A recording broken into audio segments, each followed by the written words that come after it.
अस्सलाम वालेकुम friends. Drama serial मैं की लास्ट एपिसोड नशर हुई। इस ड्रामे की एंडिंग बहुत ज़्यादा सैड और रियलिटी बेस्ड थी, और रियलिटी बेस्ड जो एंडिंग होती है वो हमेशा तल्ख और उदास कर देने वाली होती है।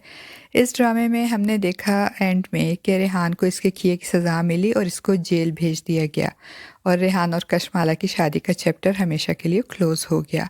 मगर जेल जाते जाते रेहान मुबशरा पे इल्ज़ाम लगा गया कि इसने जो कुछ किया मुबशरा की सलाह और उसकी मर्ज़ी से किया, और मुबशरा को ज़ैद की नज़रों में मुजरिम बना गया।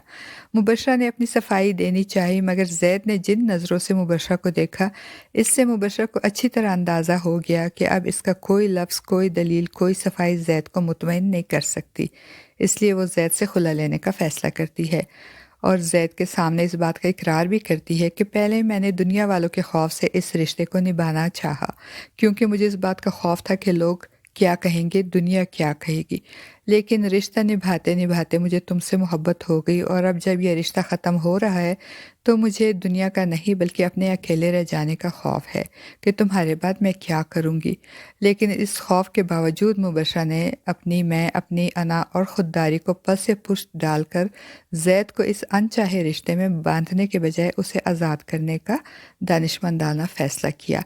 और यहाँ पे अगर ज़ैद मुबशरा की कुर्बानी और इसकी बर्दाश्त का एहसास करता तो वो मुबशरा के साथ रहने का फ़ैसला कर सकता था, क्योंकि आयरा ने तो ख़ुद उसको छोड़ दिया, वो ख़ुद उसके साथ नहीं रहना चाहती, जबकि मुबशरा को अब भी उससे मोहब्बत है और उसने उससे अपनी मोहब्बत का इकरार भी किया।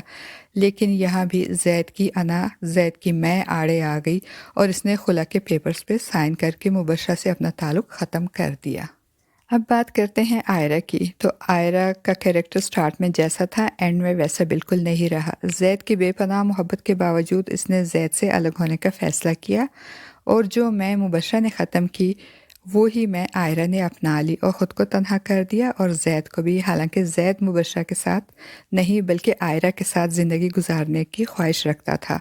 और रही बात ज़ैद के वालिद आसिफ साहब की, तो अपनी मैं ज़िद और अना में किए गए गलत फ़ैसलों के नतीजे में वो इस एज में अकेले रह गए जिस एज में वालिदैन को औलाद की ज़रूरत होती है।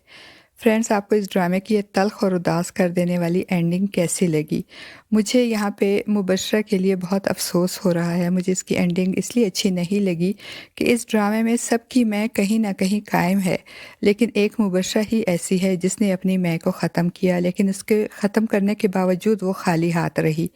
फ्रेंड्स, आपका इस बारे में क्या ख़्याल है? अपनी राय का इज़हार कमेंट बॉक्स में ज़रूर कीजिएगा।